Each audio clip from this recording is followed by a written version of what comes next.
Your character is not built in a single dramatic moment, but in 30 quiet choices you make every day. The Roman Emperor Marcus Aurelius wrote in his private journal, "You have power over your mind, not outside events." Realize this, and you will find strength. This is the essence of Stoic wisdom, a philosophy that turns our attention inward to the one thing we truly command, our own inner governance. This video is a journey into that art of mindful living, where we will explore the 30 micro-decisions that quietly shape your character each day. By the end, you will have a practical framework to consciously build a life of resilience, purpose, and unshakable integrity. We will uncover why a simple pause upon waking can set the entire tone for your day, and how a moment of withheld judgment can become a profound act of self-mastery. What is the one small choice from yesterday that you feel most defined you? What is the very first conscious thought you cultivate upon waking? This initial moment, still hazy with sleep, is your first micro-decision of the day. The Stoics called this practice setting your proherses, your fundamental moral purpose. Before your feet even touch the floor, you have a choice. You can let the world dictate your mood with a flood of notifications and demands, or you can consciously decide who you want to be. Marcus Aurelius himself wrote in his Meditations, "When you arise in the morning, think of what a precious privilege it is to be alive, to breathe, to think, to enjoy, to love." He did not check his scroll for messages from the Senate. He fortified his mind. He reminded himself of his role as a human being, his duties to his community, and the virtues he aimed to embody. This is how you take authorship of your day's narrative from the very first page. Consider the simple act of spending just 5 minutes reviewing your core principles. You might read a short passage from a Stoic text, or simply sit in quiet reflection on what courage or justice would look like in your interactions today. This small investment shifts your center of gravity from external events to your internal compass. What single intention could you set tomorrow morning? One simple thought that would act as a guide for all your actions to come. Every external event presents you with a choice: to be carried away by the initial impression or to examine it. This is the heart of the Stoic Discipline of Assent, a micro-decision that unfolds in the sliver of time between a trigger and your response. The philosopher Epictetus, a former slave who founded his own school of thought, taught that men are disturbed not by things, but by the views which they take of them. The event itself is neutral. It is the story you instantly tell yourself about it that carries the power to upset your peace. That critical email is not inherently enraging. It is your judgment that it is an unfair attack that sparks the anger. This tiny space, this breath of awareness, is where your character is actively built. It is the difference between a reflex and a response. In that pause, you reclaim your sovereignty. You move from being a passenger on a turbulent emotional ride to the pilot who can steady the course. Think of the last time you received difficult feedback. The first impression might have been a flash of heat, a tightening in your chest, a defensive narrative already forming in your mind. The micro-decision is to feel that sensation without being commanded by it, to listen calmly, to truly hear the words without the filter of your own bruised ego. You might even ask a clarifying question, turning a potential conflict into a moment of connection and learning. This is not about suppressing emotion, but about interrogating the initial judgment that gave rise to it. Is this feedback truly a threat, or is it a piece of data that could help me improve? Is my reaction proportionate, or is it based on an old, unexamined insecurity? Recall a recent moment where you reacted impulsively. What single, conscious pause could have transformed that entire interaction? Where are you investing your most precious resource, your attention, right now? Every moment, you are making a micro-decision to either pour your energy into the chaos of the external world or to invest it in your own sphere of control. This is the heart of the Stoic dichotomy of control, a fundamental principle that acts as a filter for your entire experience. The philosopher Epictetus opens his Enchiridion with this powerful division, writing, "Some things are up to us and some are not up to us." Our opinions are up to us, our impulses, our desires, our aversions. Whatever is not of our own doing is not up to us. This is not a one-time lesson, but a continuous choice you make all day long. Your character is shaped by what you consistently choose to focus on. Consider the common scenario of an important presentation. You can spend your mental energy spiraling into anxiety about how your boss will react, whether a colleague will criticize your ideas, or if you will be perceived as competent. None of those outcomes are truly within your control. The micro-decision of character is to recognize that vortex of worry and consciously redirect your focus. You turn your attention to what is up to you. You can meticulously prepare your content. You can practice your delivery until it feels natural. You can ensure your understanding of the material is deep and resilient. This shift is not passive acceptance, it is active and empowering. It moves you from a state of helpless apprehension to a state of purposeful action. The quality of your preparation is within your command, the final outcome is not. This single choice, repeated throughout your day, builds a mindset of agency over one of victimhood. Take a moment and list 3 things you are currently worrying about. Now, with brutal honesty, identify which of these are truly within your sphere of influence. You might find that much of your mental real estate is occupied by tenants who pay no rent, by concerns over other people's opinions, future events that may never happen, or past mistakes you cannot change. The simple act of writing them down and sorting them creates immediate clarity. It is the first step in reclaiming your attention and, by extension, your peace. A delay, a criticism, a failure, each is raw material for your character. This is the art of the turning, a fundamental Stoic maneuver that transforms every apparent block into a stepping stone. Marcus Aurelius, leading armies on distant frontiers, constantly reminded himself that an impediment to action advances action. What stands in the way becomes the way itself.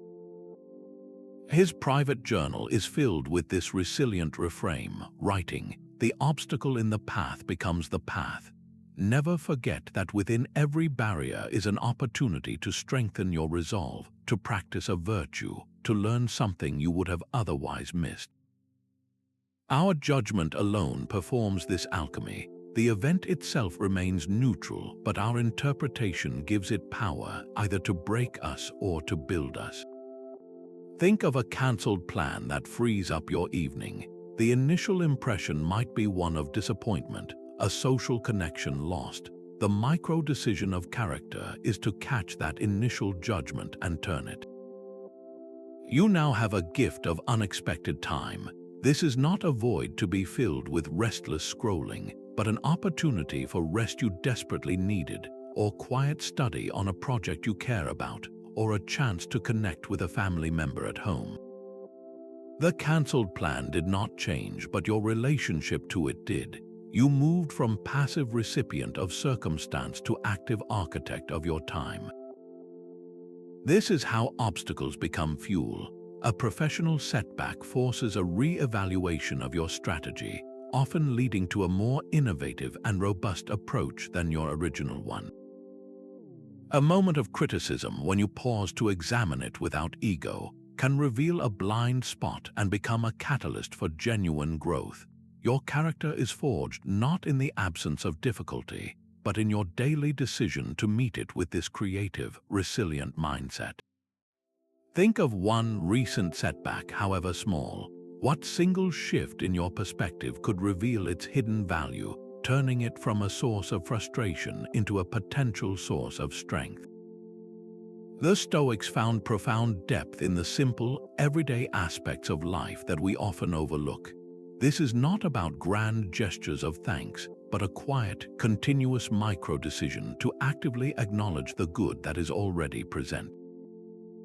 It is the practice of amor fati, the love of one's fate, applied to the smallest of moments. Seneca, in his letters, urged his friend Lucilius to do just this, writing, "Let us greedily enjoy our friends, because we do not know how long this privilege will be ours." His words extend beyond people to the very fact of our existence, our health, a moment of quiet, or the warmth of the sun. He taught that we should cherish these ordinary blessings precisely because they are fleeting and not guaranteed. Marcus Aurelius, too, filled his private journal with reminders to appreciate his body for its resilience, the bread he ate for its nourishment, and even the people who tested his patience for the strength they helped him build. This daily practice of gratitude is a powerful act of character building. It actively counters our mind's natural tendency to focus on what is missing, what is difficult, or what we fear. By consciously noting the good, you are not ignoring life's challenges. You are simply refusing to let them dominate your entire field of vision. The micro-decision is to pause during your morning routine and mentally note 3 ordinary things you are grateful for. It could be the simple comfort of your bed, the taste of your coffee, or the fact that you have a day ahead of you to put your virtues into practice. This small act recalibrates your entire perspective, grounding you in the abundance of the present instead of the scarcity of your worries. Right now, in this very moment, pause and name one mundane thing you are thankful for. It could be the device you are listening on, the air you are breathing, or the simple fact that you have the capacity to learn and grow. This single acknowledgement is a quiet rebellion against discontent, a small but significant brick in the foundation of a resilient and contented character. Is what you are about to consume nourishing your mind and body, or merely distracting it? This is the quiet question that defines the micro-decision of mindful consumption. Every choice to eat, to watch, or to read is a small vote for the kind of person you are becoming. The Stoic virtue of temperance is not about harsh deprivation, but about discernment. It is the practice of asking whether an input serves your purpose or undermines it. We are, as the Stoics understood, what we repeatedly do. Our character is slowly carved by these daily inputs, by the countless substances, both physical and mental, that we allow to enter our system. The Roman teacher Musonius Rufus was particularly direct on this point. He argued that food should be treated not as a source of pleasure, but as a necessity for life and health. He taught that simple, modest meals were best, not because luxury was evil, but because it weakened the spirit. An excessive focus on gourmet food, he warned, makes a person a slave to their palate, distracting them from the pursuit of wisdom and virtue.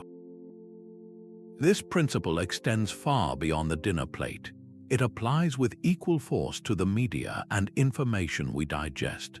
The choice between a nutritious meal and junk food is a clear parallel to the choice between reading a philosophical text that strengthens your resolve and mindlessly scrolling through a social media feed designed to provoke envy or outrage.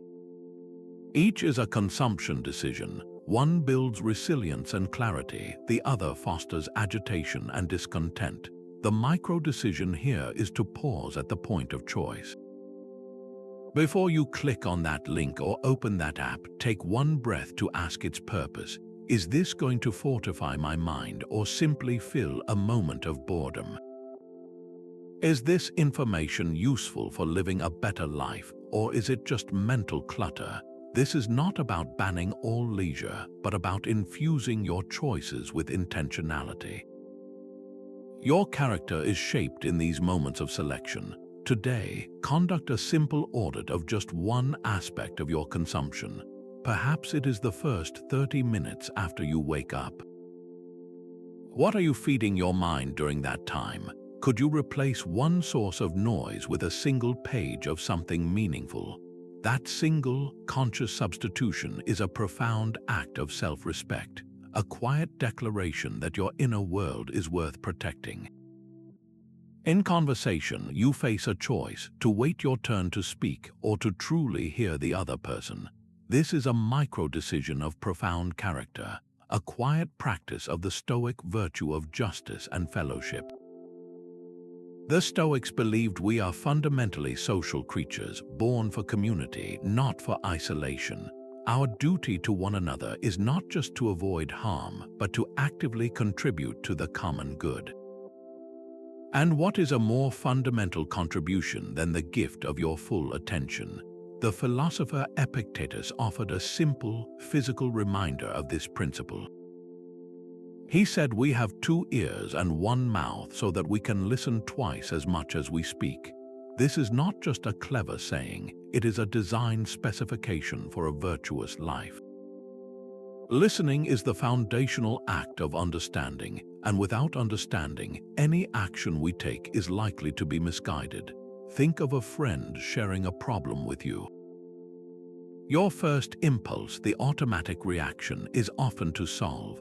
You start formulating your advice, your own similar story, your reassuring words, even while they are still talking. The micro-decision of character is to consciously set that impulse aside.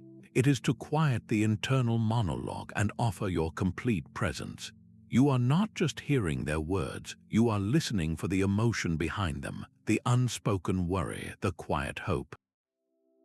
You are giving them the space to exist fully in your company without judgment or immediate correction.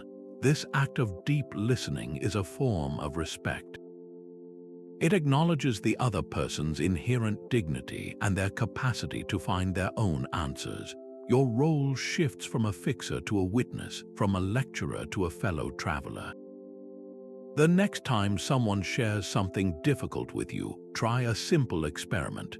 Make the micro-decision to listen with the sole intention of understanding their perspective, not of crafting your reply.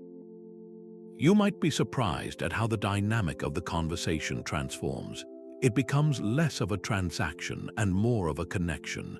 Recall a conversation in your own life where you felt completely and utterly heard. Remember the safety of that space, the feeling of being valued. Now consider this: how can you provide that same sacred space for someone else today? That single intention, to listen with the goal of understanding, is a powerful and quiet declaration of your character. The next time someone cuts you off in traffic, notice the immediate story your mind creates about them. It happens in an instant. That driver becomes an inconsiderate jerk, a selfish person who has no regard for your safety. This swift, automatic judgment feels like a fact, but it is the very source of your rising anger. Stoicism teaches that our suffering rarely comes from the actions of others, but from our own snap judgments about those actions. We do not know their story. Perhaps they are rushing to a hospital, or they are distracted by a personal crisis, or they simply made a genuine mistake in a moment of haste. Our distress is born from the certainty of our invented narrative. Marcus Aurelius constantly reminded himself of this in his meditations. He wrote, "When people injure you, ask yourself what good or harm they thought would come of it." If you understand that, you will feel sympathy rather than outrage. He believed we are all made for cooperation, like hands and feet, and that missteps are almost always a form of ignorance, a mistaken belief about what is good. The micro-decision of character is to practice what the Stoics called the reserve clause, to withhold your final judgment because you lack the full picture. This is not about being naive, but about being wise enough to recognize the limits of your own perception. Consider a coworker who responds to your question with a sharp, dismissive tone. The first impression is one of insult, a personal slight. The story writes itself, painting them as rude or hostile, but the micro-decision is to pause that narrative. You choose to assume just for a moment that their tone is not about you. Maybe they are under immense pressure from a deadline you know nothing about. Perhaps they just received bad news. This small shift does not excuse poor behavior, but it completely disarms its power to ruin your peace. You respond with calmness instead of defensiveness, and in doing so, you often de-escalate the entire situation. This single act of withholding judgment builds a fortress of inner calm, because you are no longer at the mercy of every perceived offense. Think of one person you have judged harshly in the last few days. Can you summon the courage to see the situation through their eyes, to grant them the possibility of a struggle you cannot see? That effort alone is a quiet victory for your character. How you do the small things is how you do everything. This is not just a motivational phrase, it is a profound Stoic truth. The ancient thinkers believed that virtue cannot be compartmentalized, that there is no such thing as a small act of character. Every single action, no matter how seemingly insignificant, is an opportunity to express who you are and who you are choosing to become. Your integrity is built not on a public stage, but in the quiet, unseen moments where no one is watching. The philosopher Epictetus pointed to Socrates as the ultimate example of this principle. He observed that Socrates was just as careful and diligent in a small matter as in a large one. He did not reserve his excellence for moments of grand importance. He practiced it in every single interaction, in every minor duty. This consistency is the very essence of a unified character. It is the decision to bring the same level of care to a routine email as you would to a major presentation, to clean a kitchen counter with the same respect you would show when hosting an important guest. Think of the simple act of cleaning up after yourself in a shared kitchen at work or at home. The easy, automatic choice is to leave the crumbs, to assume someone else will handle it, or to tell yourself it is not a big deal. But the micro-decision of character is to see this not as a chore, but as a duty. It is a small act of justice and consideration for the community you are a part of. By wiping down the counter, washing your mug, and putting things away, you are actively practicing the virtue of citizenship.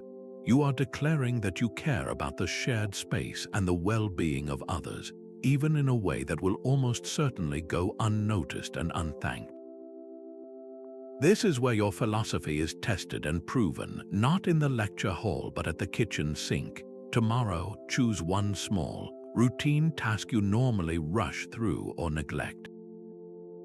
It could be making your bed with precision, organizing a single drawer, or writing a 2-sentence email with exceptional clarity. Perform that one task with your full attention and care, as if the entire quality of your character depended on it. Because in a quiet, steady way, it truly does. Before you share that piece of news about someone, ask yourself, is it true? Is it necessary? Is it kind? This 3-part filter is a powerful micro-decision that protects your character and the dignity of others. The Stoics understood that our speech is not merely a tool for communication, but a direct reflection of our inner state. Idle, negative talk, what we call gossip, is almost always rooted in false opinions, the mistaken belief that tearing someone down elevates us, or that spreading a juicy story makes us more interesting. In reality, it does the opposite. It corrodes trust and fragments the very community we are built for. Seneca saw this folly with painful clarity. In one of his letters, he wrote that the gossip is more guilty than the thief, for while the thief steals your property, the gossip steals your good name and peace of mind. He lamented how people find pleasure in the misfortunes of others, not realizing that by engaging in such talk, they are actively poisoning their own soul. The damage is twofold. You harm the absent person whose story is being twisted, and you degrade your own integrity by participating in the transaction. The micro-decision here is one of disciplined silence. Imagine you are in a conversation that turns to malicious gossip about a colleague. The easy, automatic path is to lean in, to add your own observation, to feel that fleeting sense of belonging that comes from shared judgment. The path of character is far quieter. It is the conscious choice to either change the subject with a gentle redirection or to simply remain silent, offering no fuel for the fire. Your silence in that moment is not awkward or weak. It is a powerful, unspoken statement of your values. It declares that your words have purpose and that you will not use them as weapons. Think back to the last time you engaged in gossip, however small. What was the underlying impulse? Was it a desire to connect, a moment of boredom, or perhaps your own unaddressed insecurity? Now reimagine that moment with a different choice. What single, constructive question could you have asked to steer the conversation toward something uplifting or genuinely useful? That is the quiet power you hold in your next conversation, the power to build up rather than tear down, to use your speech as a tool for good. The train is delayed. The coffee is cold. This is a test of your character, not your day. These minor inconveniences are not disruptions to a perfect life. They are the very material of a life well lived. The Stoics saw every small frustration as a training ground for the soul, a daily gym where you build the resilience needed for life's inevitable larger challenges. Your reaction to a spilled drink or a traffic jam is a micro-decision that either strengthens your inner fortitude or weakens it. Marcus Aurelius offered a powerful lens for this practice. He wrote, "Love the humble art you have learned and take rest in it. Pass through the remainder of your life with a genuine and cheerful respect for the gods, making yourself agreeable to your fellow human beings." And then he adds this crucial instruction: accept whatever happens to you as if you had chosen it yourself. This is the ultimate reframe. You did not choose for the train to be late, but you can choose to accept it as if you had. This mental shift transforms a passive victim of circumstance into an active participant in your own life. The event itself is neutral, but your acceptance of it is a profound act of will. Consider the common experience of finding yourself in a long, slow-moving queue. The automatic reaction is one of simmering irritation. You check your watch, sigh audibly, your body tensing with every wasted minute. The story you tell yourself is one of injustice and frustration. The micro-decision of character is to catch that narrative and consciously release it.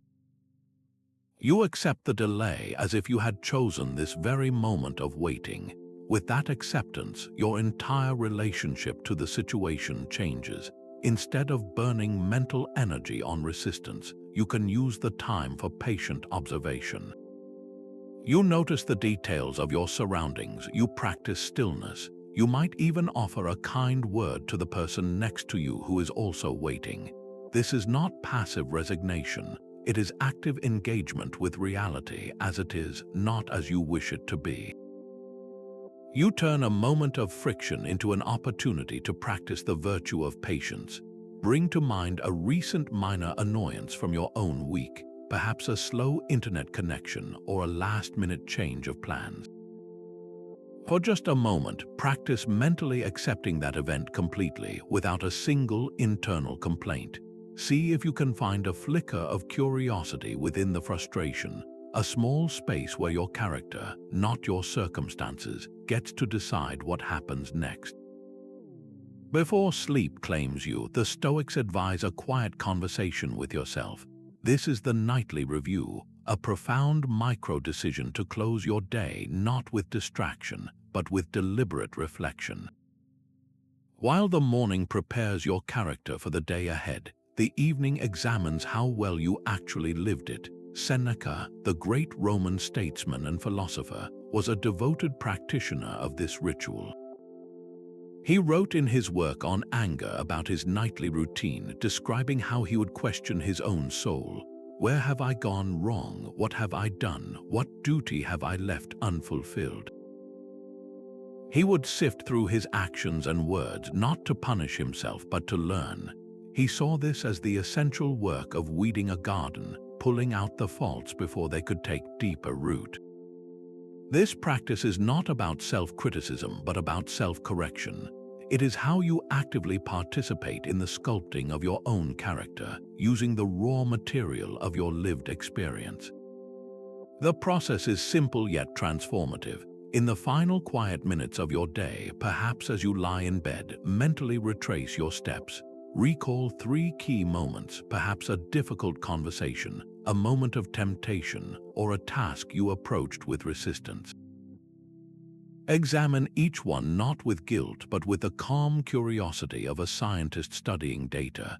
Did I act with courage or did I choose the path of comfort? Did I practice justice in that interaction or was I motivated by selfishness? Did I exercise discipline over my impulses? This is not about grading yourself, but about gathering intelligence for tomorrow's battles. You are identifying patterns, celebrating small victories of character, and pinpointing exactly where your training needs to focus. Tonight, before you drift off, try a brief 2-minute version of this review. Ask yourself just one question: where today did I live up to my principles, and where did I fall short? This single act of honest accounting transforms yesterday's stumbles into tomorrow's strength, ensuring that every single day becomes a deliberate step toward the person you wish to become. Waiting is not dead time. It is a space for the cultivation of patience. Every forced pause, every unexpected delay is a training ground for this essential Stoic virtue. Patience is far more than just waiting. It is the active endurance of discomfort without surrendering your inner peace. It is the muscle you exercise when the world refuses to move at your preferred speed. The philosopher Epictetus, who knew a great deal about enduring hardship, framed this with beautiful clarity. He taught that happiness and freedom begin with a simple realization that they depend on us and not on external events. He said, "He is a wise man who does not grieve for the things which he has not, but rejoices for those which he has." This joy is inaccessible to the impatient mind, which is always fixated on what it lacks in the present moment: a faster line, a quicker resolution, an immediate result. Your happiness cannot be contingent on everything unfolding according to your personal schedule.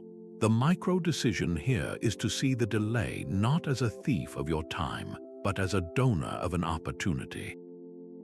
You are being given a few minutes completely free of charge to practice the art of stillness. Consider the common frustration of being stuck in traffic.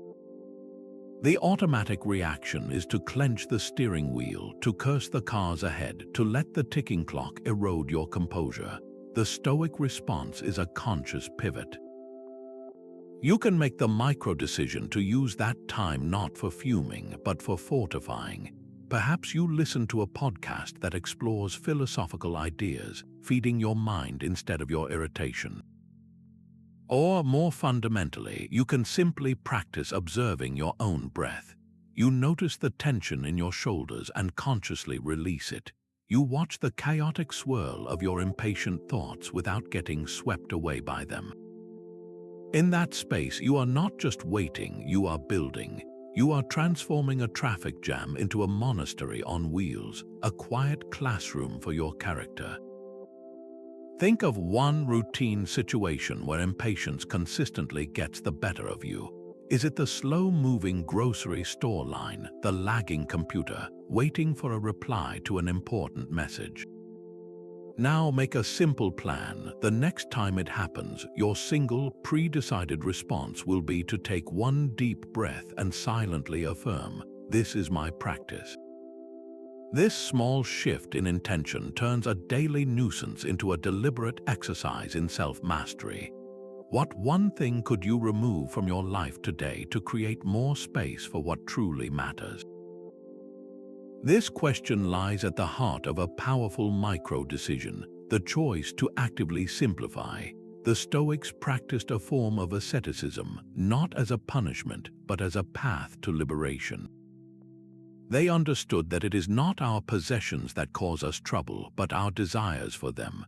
Every extra item we own, every non-essential commitment we make, is a small thread that ties us to the external world, making us more vulnerable to fortune's whims. Seneca explored this with piercing clarity in his letters, criticizing the immense clutter that wealth brings. He observed that a philosopher's life is simple, having only 1 or 2 servants and a modest home, while the rich are burdened by their own abundance, needing armies of staff to manage their sprawling estates and possessions. He argued that this complexity is a form of slavery where your things end up owning you. The goal is not poverty, but a conscious freedom from the weight of the unnecessary. The micro-decision is to regularly ask what you can subtract, not just what you can add. This could be the physical act of clearing a single drawer of its clutter, donating clothes you no longer wear. Each item you let go of is a small release from the anchor of attachment. It is also the mental and social act of saying no to an unnecessary commitment, of protecting an evening of quiet rest over a draining social obligation. Every time you choose the simpler option, you are casting a vote for inner spaciousness over outer chaos. You are declaring that your peace is more valuable than the appearance of being busy or important. This week, identify one specific area of clutter in your life. It might be the overflowing inbox on your phone, a calendar packed with faint obligations, or that corner of your home that quietly stresses you out. What single, small action could you take to begin its simplification? That one act of removal is not a loss, it is a quiet reclaiming of your freedom. Anger is a brief madness. The micro-decision is to feel its heat but not let it catch fire. This initial flash, a tightening in your chest or a flush of heat to your face, is the critical moment where your character is tested. The Stoic philosopher Seneca wrote an entire volume on this single emotion, calling it the most hideous and frenzied of all the passions. He saw it as a temporary insanity that, if indulged, shatters our capacity for reason and leads us to actions we will inevitably regret. The folly of anger, he argued, is that it punishes itself first. You are the first to feel its corrosive burn long before any words are spoken. Your only defense is to intervene at the very first spark, in that sliver of time between the provocation and the eruption. Seneca offers a stark warning. He who has injured you was either stronger or weaker than you. If he is weaker, spare him. If he is stronger, spare yourself. This is not a call for weakness, but for supreme strategic intelligence. Why wage a war you cannot win, or crush someone who poses no real threat? The micro-decision is to practice the discipline of desire, to consciously desire peace and rationality more than you desire the fleeting satisfaction of a retaliatory strike. Imagine the scenario of feeling insulted by a colleague's remark in a meeting. The first impression is a sharp sting, a visceral reaction that screams for a cutting reply. Your body is preparing for a fight. The micro-decision of character is to feel that entire physical cascade without being commanded by it. You take one deliberate, silent breath. In that breath, you create a pocket of space. You use that space to consider a possibility that the remark was not an intentional barb but a clumsy attempt at humor, or a reflection of their own stress, or simply a misunderstanding. You choose to respond from that considered place, perhaps with a clarifying question, rather than react from the raw, unexamined impulse. This single act of pausing is a monumental victory for your rational mind over your primal reflexes. Recall the last time you felt the first physical signal of anger, that clenching in your jaw, that quickening of your pulse. Can you resolve now to let that very sensation become your personal alarm bell, a signal not to attack but to pause, to breathe, and to reclaim your sovereignty? Your character is forged in the moment you choose the harder right over the easier wrong. This is the daily crucible where discipline is born, where you actively decide to live according to your rational nature rather than your passive instincts. For the Stoics, to live according to nature as a human being means to fully employ your unique gift of reason and your capacity for purposeful effort. Inaction or sloth is a quiet betrayal of that purpose. It is a surrender of your potential. Marcus Aurelius counseled himself on this very point, writing, "Never let the future disturb you. You will meet it, if you have to, with the same weapons of reason which today arm you against the present." And then he added this crucial instruction: do every act of your life as if it were the last act of your life. This is not about frantic hurry, but about profound focus and wholehearted engagement. It means pouring your entire soul into the work that is directly in front of you, however mundane it may seem. The micro-decision is to act now, to move your body and your will when comfort whispers for you to stay still. Consider the end of a long day. You are tired, and the easy choice is to collapse on the sofa, leaving the dishes for the morning or the walk for a tomorrow that may feel more motivated. The path of character is to acknowledge the weariness, but to rise and do what needs to be done anyway. You choose to wash the single cup in the sink, to walk around the block for just 10 minutes, to complete the one small report you have been avoiding. In that simple, uncelebrated action, you are not just cleaning a dish or finishing a task. You are reinforcing a neural pathway of diligence. You are telling yourself through action that you are a person who follows through. You are building the muscle of initiative that will be there for you when life presents a truly difficult challenge. This is how small acts of effort compound into an unshakable work ethic and a resilient spirit. Think of one specific task you have been quietly postponing.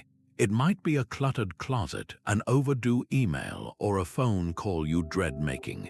What single, small step could you take toward it today, not to finish it, but simply to begin? That first motion, that initial decision to engage, is a quiet but powerful declaration of who you are choosing to become. What small, unrequired act of kindness can you perform today? This question points to a micro-decision that extends far beyond simple politeness. For the Stoics, kindness is not a sentimental impulse, but a rational expression of our fundamental social nature and a direct practice of the virtue of justice. We are made for cooperation, and every act of consideration is a thread that strengthens the fabric of our shared community. Marcus Aurelius offered himself this powerful reminder in his Meditations, writing, "People exist for one another. So either teach them or learn to bear them." And in another passage, he is even more direct, stating, "Kindness is invincible, provided it is sincere, not malicious or hypocritical." He is instructing us to be kind even to those who are ungrateful or difficult, not because they deserve it, but because our own character requires it. This is how you live in accordance with your nature as a social being. The practice is disarmingly simple. It is the conscious decision to hold a door open for someone whose hands are full, even if it means pausing for an extra few seconds. It is offering a genuine, specific compliment to a coworker about their diligence or a good idea they shared, expecting nothing in return.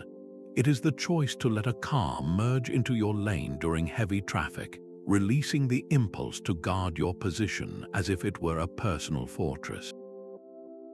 In that moment, you are not just easing their commute, you are actively practicing the Stoic ideal of seeing other people as your kin, fellow travelers on a difficult road. Your act of kindness becomes a small but potent ritual of citizenship. Today, perform one anonymous act of kindness. It could be paying for the coffee of the person behind you in line, or leaving a thoughtful note for a family member to find. Then pay close attention not to their reaction, but to the subtle shift in your own inner state. Do you feel a quiet sense of alignment, a momentary peace that comes from acting in harmony with your purpose? That feeling is the quiet confirmation that you are building a character of strength and connection, one small, generous decision at a time. You could leave life right now. Let that dictate what you do, say, and think. This stark reminder is the heart of the Stoic practice of memento mori, the contemplation of your own mortality. Far from being a morbid fixation, this was a tool the Stoics used to electrify the present moment with purpose and to strip away the trivialities that so easily consume our days. They understood that remembering the fragility and brevity of your existence is the ultimate lens for focusing on what is genuinely essential. Your character is shaped by what you choose to do with your limited and uncertain time. Marcus Aurelius offered this powerful guidance in his private journal, writing, "You could leave life right now. Let that determine what you do and say and think." He was not suggesting a life of frantic hedonism, but one of profound virtue, the awareness that this day, this conversation, this task could be your final one, instantly clarifies your priorities.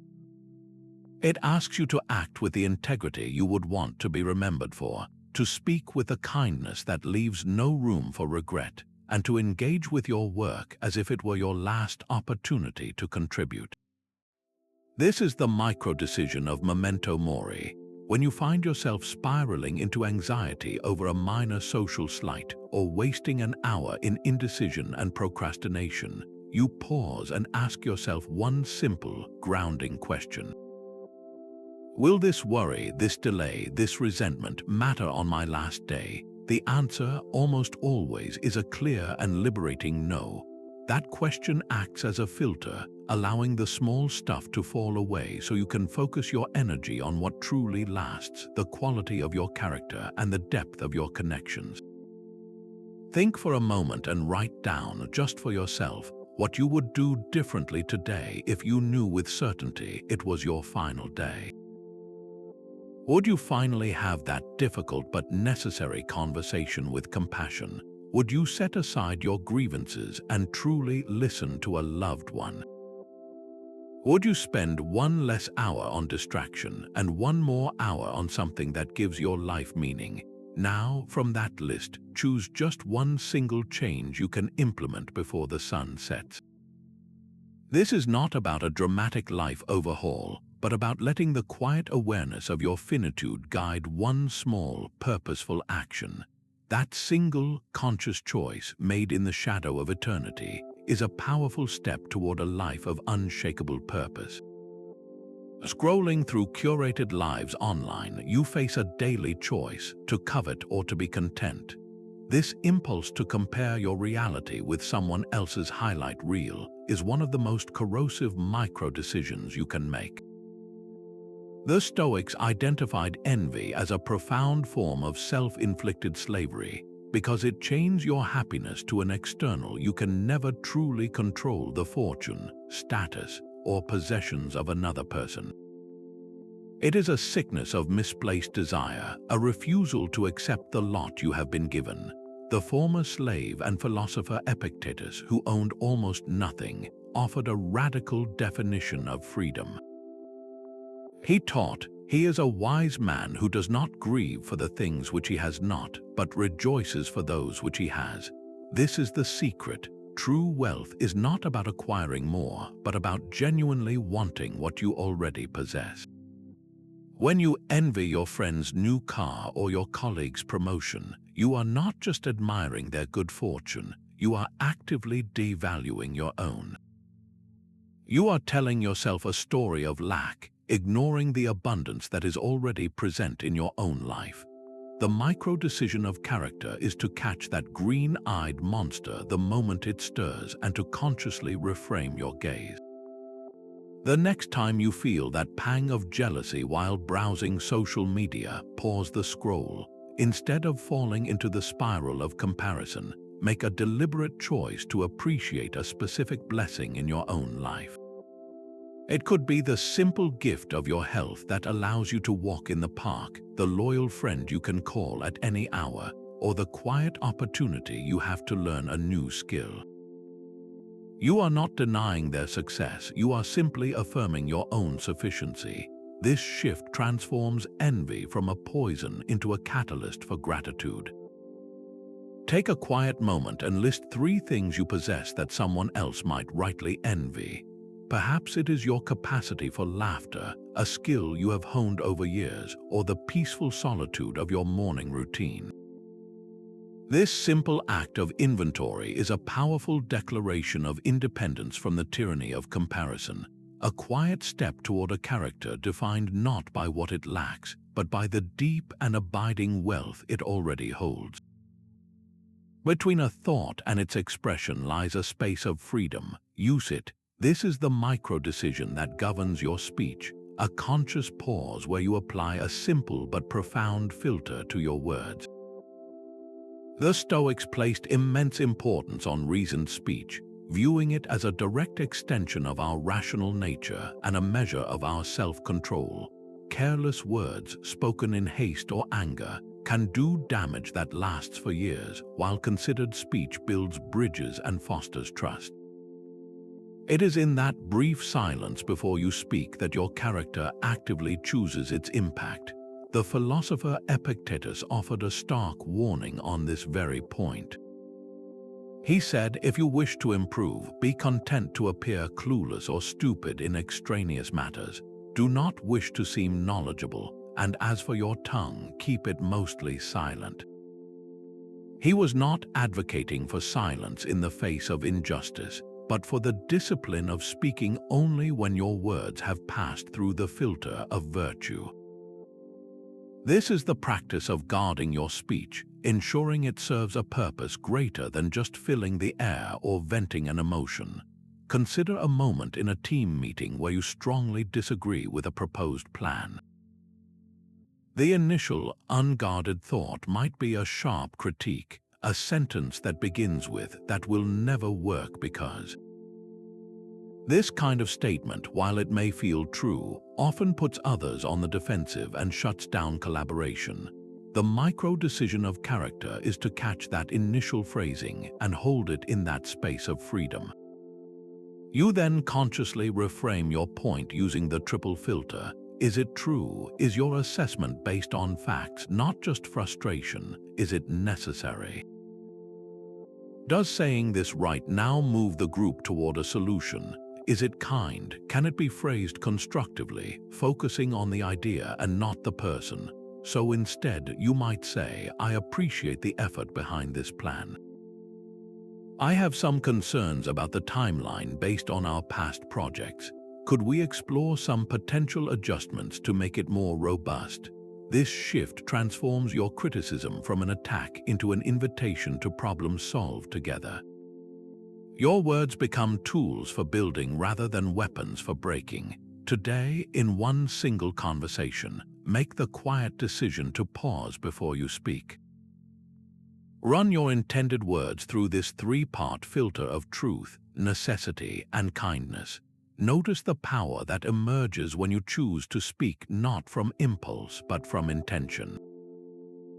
In every outcome, successful or not, what is the lesson being offered? This question transforms the very nature of experience, turning the world into a continuous classroom for your character.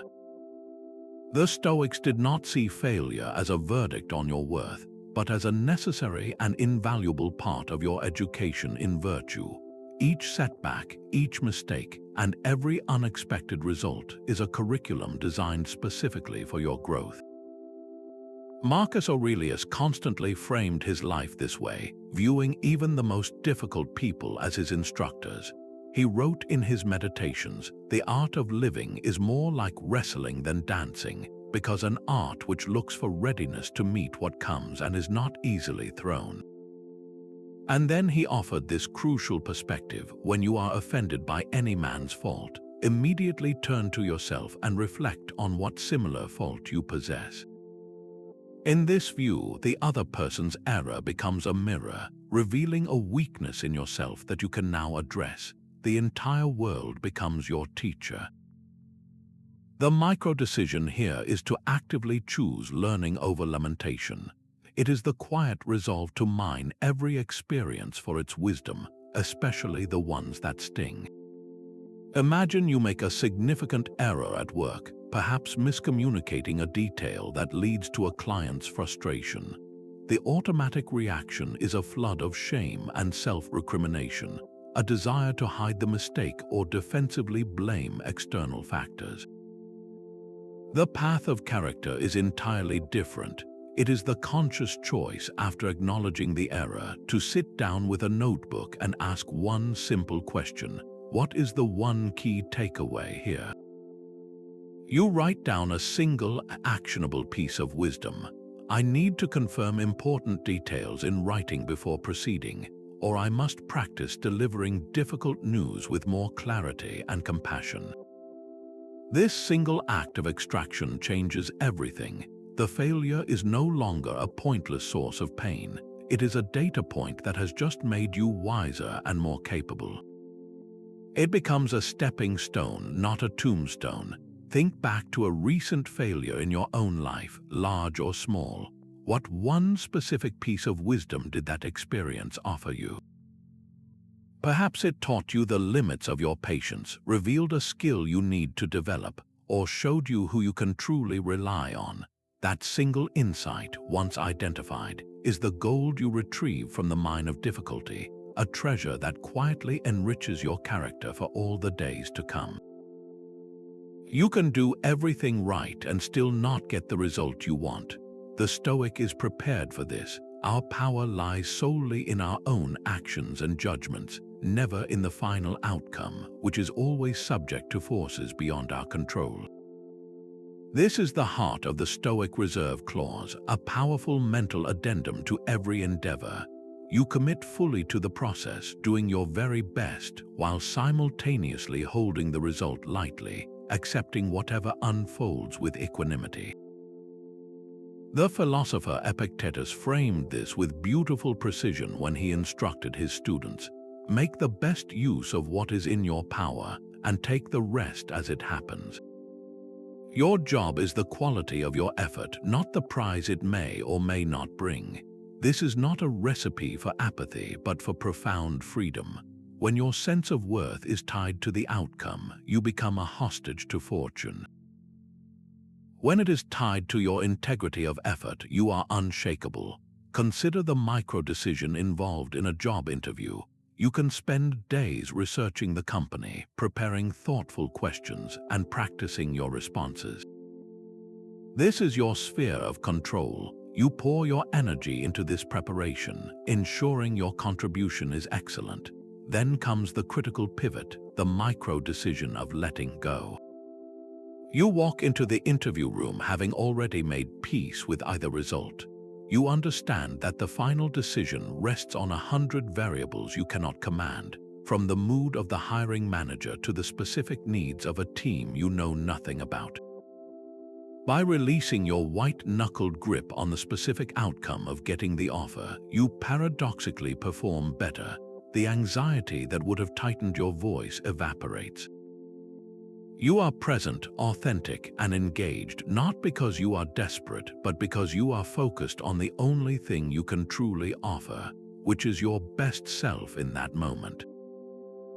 This practice turns every endeavor into a success on your own terms, because the success was in the virtuous attempt itself. Bring to mind one goal you are currently pursuing with a tense and anxious attachment. Perhaps it is a promotion, the success of a creative project, or the hope for a particular response from someone you care about. Now, for just a moment, practice the mental discipline of the reserve clause. Affirm to yourself that you will do everything within your power to act with excellence, and then, with a quiet breath, consciously release the final outcome to the universe. Feel the lightness that follows, the space that opens up when you are no longer carrying the weight of the world's unpredictable reactions. This single act of surrender is not a defeat. It is the ultimate declaration of your inner sovereignty. Growth lies just on the other side of your comfort zone. Will you step across? This question points to a micro-decision that may feel counterintuitive, the conscious choice to lean into necessary discomfort. The Stoics did not see hardship as something to be merely endured, but as a training ground to be actively sought. They understood that to reduce the fear of future loss, you must first become familiar with its contours. The Roman statesman Cato the Younger was famous for this. He would wear outdated and simple clothing in an age of luxury, and he often chose to walk through Rome instead of taking a carriage, not because he had to, but to inoculate himself against the sting of potential humiliation or poverty. He was building a psychological immune system. Seneca, in his letters to Lucilius, explicitly advises this very practice. He writes, "Set aside a certain number of days, during which you shall be content with the scantiest and cheapest fare, with coarse and rough dress, saying to yourself the while, 'Is this the condition that I feared?' This is not about self-punishment, but about self-liberation. By voluntarily experiencing a lower state, you prove to yourself that you can handle it, that your core character remains intact even without life's cushions and comforts. The fear of losing those things begins to loosen its grip, and you walk through the world with a new, unshakable confidence. The modern application of this is found in your daily micro-decisions. It is the choice to take a cold shower for the final 30 seconds, embracing the sharp shock to your system not as suffering, but as a reminder of your own control over your reactions. It is the decision to speak up in a meeting and voice an unpopular but necessary opinion, feeling the vulnerability but doing it anyway because it is the right thing to do. It is the choice to initiate that difficult but necessary conversation you have been avoiding, to sit with the emotional discomfort of confrontation in service of a deeper resolution. Each of these acts is a rep for your courage muscle. They are small, voluntary proofs that you are stronger than your comfort-seeking instincts. This week, choose one small, voluntary act of discomfort to undertake. It could be as simple as turning off the heating in your car for a short drive, or skipping a meal to better understand the feeling of genuine hunger. What single, manageable challenge will you set for yourself to prove that your comfort zone is not your master? In the constant buzz of modern life, the decision to be alone with your thoughts is a radical act of self-care. It is a quiet rebellion against the world's relentless demand for your attention, a micro-decision to reclaim the one space that is truly your own. The Stoics saw this not as isolation, but as a necessary retreat into the inner citadel of the mind, a place where you can examine your own judgments and reconnect with your ruling reason, free from the distortions of outside opinion. Marcus Aurelius, amidst the roar of the Roman Empire, found his peace in this very practice. He wrote, "People look for retreats for themselves in the country, by the coast, or in the hills. But this is altogether unphilosophical, when you can at any moment retreat into yourself. Nowhere can a person find a retreat more full of peace or more free from care than in their own soul." He is not dismissing the beauty of nature, but pointing to a more immediate and accessible sanctuary that you carry with you everywhere. This is the ultimate portable peace. The micro-decision is to consciously carve out this space. It is the choice to spend just 10 minutes in complete silence without a phone, a book, or any other distraction. You simply sit and observe the flow of your own thoughts without trying to control them. At first, it may feel strange, even uncomfortable, as the mind thrashes like a fish out of water, searching for its usual stimuli. But soon, the chaos begins to settle. You notice a recurring worry, a half-formed idea, a memory you had forgotten. In that quiet observation, you are not your thoughts, you are the awareness behind them. You are reacquainting yourself with the core of your being. This daily practice builds a profound inner stability, a calm center that remains unshaken even when the external world is in turmoil. Where can you find 15 minutes tomorrow to simply be alone with yourself? Schedule it as you would any other important appointment, a non-negotiable meeting with your own soul. Is the story you tell others and yourself aligned with the facts? This quiet question lies at the heart of a profound micro-decision, the daily choice for honesty. For the Stoics, truthfulness was not merely a social convention, but a direct expression of the virtue of justice, a commitment to living in accordance with reality and reason. Every time you bend the truth, even in a small white lie, you are not just misleading someone else, you are creating a small crack in your own integrity, a fracture between your inner world and the external one. The Roman teacher Musonius Rufus was uncompromising on this point. He taught that our speech must be truthful above all else, because to lie is to act against our rational nature, to willingly introduce chaos and falsehood into the world we share with others. He argued that a philosopher, a person striving for virtue, should never say anything that is not true, because the goal of speech is to communicate reality, not to obscure it. This principle applies with immense force to the small, seemingly harmless fabrications we tell every day. Consider the common scenario of being asked for your opinion on a colleague's new project. The easy, comfortable path is to offer a vague, positive platitude, to say it looks great even when you see a potential flaw. You tell yourself this white lie avoids conflict and spares their feelings. But the micro-decision of character is to choose a more difficult honesty. You can frame your feedback with kindness and precision, saying something like, "I really admire the energy you've put into this. I have one thought on the structure that might make it even stronger if you're open to it." This approach respects both the person and the truth. It treats them as a capable adult who can handle constructive input, and it honors your own duty to reality. In that moment, you are not just giving feedback, you are building a reputation for integrity and strengthening your own resolve to live authentically. The cost of a white lie is subtle but real. It teaches you that truth is negotiable, that comfort is more valuable than clarity. It weakens the muscle of courage required to speak honestly when it truly matters. Think back to a recent, small situation where you were less than fully honest, perhaps exaggerating your progress on a task or inventing a polite excuse to decline an invitation. What was the quiet cost to your character in that moment? Did it create a small distance between you and the other person? Did it require you to remember a fiction? That slight internal dissonance is the signal that your integrity is being gently eroded. Choosing honesty, even in these minor exchanges, is a quiet but powerful way to align your actions with your principles, building a character that is as solid and reliable as the truth itself.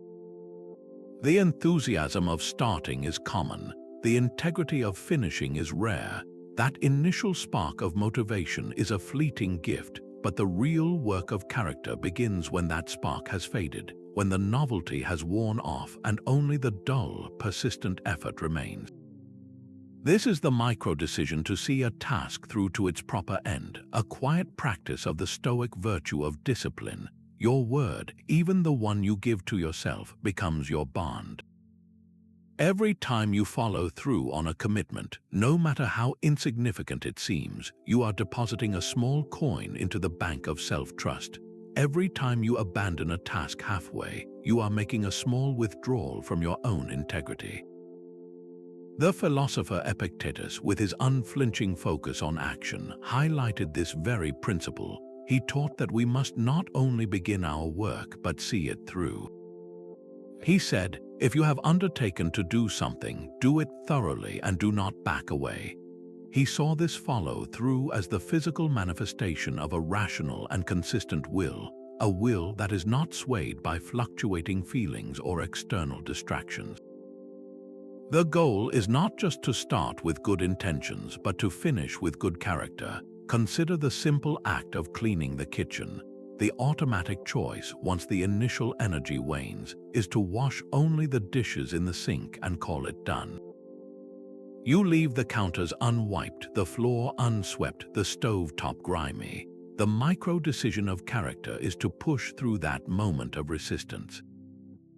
It is to finish the job completely, to wipe down every surface and restore the entire room to order.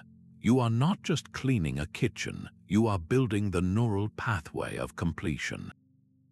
You are telling yourself through action that you are a person who finishes what they start. This same principle applies to writing a report. It is easy to draft the introduction, the exciting part. The true test is to meticulously compile the appendices, to check every data point, and to polish the final draft until it is not just done, but done well.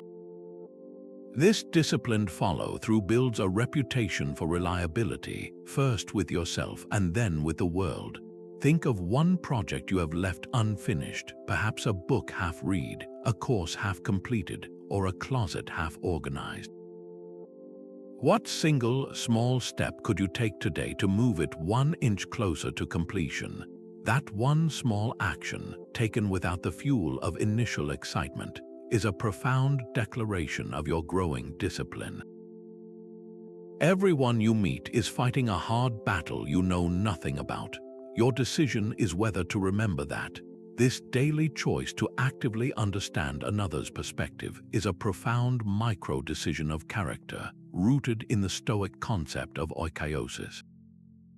This idea describes our natural affinity for others, the recognition that we are all part of a single human community, all struggling with our own private burdens and flawed judgments. To see past someone's irritating behavior to the human being beneath is not sentimental. It is a rational act of seeing the world as it truly is. Marcus Aurelius constantly reminded himself of this duty in his private writings. He instructed himself, it is a kindness to bear with the faults of others, for they are human too, and perhaps acting out of ignorance of what is good and bad. He is not saying we should excuse malice, but that we should recognize most harmful actions stem from a kind of blindness, a mistaken belief about how to achieve happiness or security. When you are cut off in traffic, the person in the other car is not an abstract villain, but a human being likely distracted by worry or haste or simple human error. Your micro-decision is to grant them that humanity, to see them as a fellow traveler on a difficult road, rather than as an intentional obstacle in your path. The next time a coworker snaps at you with uncharacteristic sharpness, pause before you snap back. Make the conscious choice, just for a moment, to imagine the fears or pressures that might be driving their behavior. Perhaps they are grappling with a personal loss, or feeling overwhelmed by a deadline, or reacting to a harsh word they themselves received minutes before. This is not about being a doormat, it is about exercising your capacity for discernment. You are choosing to respond to the root cause of the action, not just the action itself. This single act of empathetic reframing can completely disarm your own anger and prevent a minor conflict from escalating. It transforms a frustrating interaction into an opportunity to practice the virtue of understanding. Bring to mind one person you currently find difficult. Can you summon the courage for just 60 seconds to see the world through their eyes, to imagine the struggles, the disappointments, the unspoken fears that might be shaping their behavior? This small mental effort does not require you to approve of their actions, only to acknowledge their shared humanity. In that quiet space of understanding, you are not just managing a relationship, you are actively building a more compassionate and resilient character. Life is what happens to you while you are busy making other plans. The Stoic is ready for this. Our desire for a predictable, orderly world constantly collides with the beautiful, chaotic reality of a universe that refuses to follow our scripts. The micro-decision to adapt is the quiet art of flowing with this nature, of bending without breaking when circumstances demand a change of course. This is the practical essence of amor fati, the love of one's fate. It is not passive resignation, but an active, willing embrace of the path that is actually unfolding before you, rather than the one you stubbornly wished for. Marcus Aurelius reflected on this natural flow, observing how all things are born from change, and that to resist it is to resist the very order of the cosmos. He wrote, "The fig tree now has its season, then the winter, then the spring. So is the universe, it has its seasons, and you are a part of that. Your plans are like a single leaf on that vast tree, subject to winds and seasons you cannot control." The character is built not in the rigidity of the oak that snaps in the storm, but in the flexibility of the reed that bends and survives. Think of the simple, common disappointment of a rained-out picnic. The automatic reaction is one of frustration. You had envisioned sunshine and laughter in the park, and now your carefully laid plan is a soggy mess. The micro-decision of character is to catch that wave of disappointment, and instead of letting it crash over you, to ride it toward a new shore. You look at the rain-streaked window and see not a cancellation, but a transformation. You gather the same food, the same people, and you move the entire affair indoors. You light a candle, put on soft music, and create a cozy, unexpected gathering that might even hold more connection and warmth than the original plan ever could. The event itself did not change, but your relationship to it did. You practiced amor fati by loving the rainy day as much as you would have loved the sunny one. You adapted your actions to align with reality, and in doing so, you turned a potential source of irritation into a memory of resilience and creativity. Bring to mind one recent plan of yours that was disrupted, perhaps a work project that took an unexpected turn, or a personal goal that was delayed by forces beyond your control. Now reimagine that moment. What single, small shift in your perspective could have allowed you to adapt more gracefully? Could you have seen the detour not as a block, but as a different, perhaps even more interesting route? That single question, asked in the moment of disruption, is the quiet pivot point where frustration is transformed into flow. What is more virtuous, to be right, or to learn you were wrong and correct course? This quiet choice defines the next micro-decision, the courage to freely acknowledge your own mistakes. In the Stoic pursuit of wisdom, humility is not a weakness but the essential soil in which all other virtues grow. It is the rational acceptance of your own fallibility, a recognition that you are a work in progress, not a finished masterpiece. To cling to being right at all costs is to chain your growth to the fragile anchor of pride.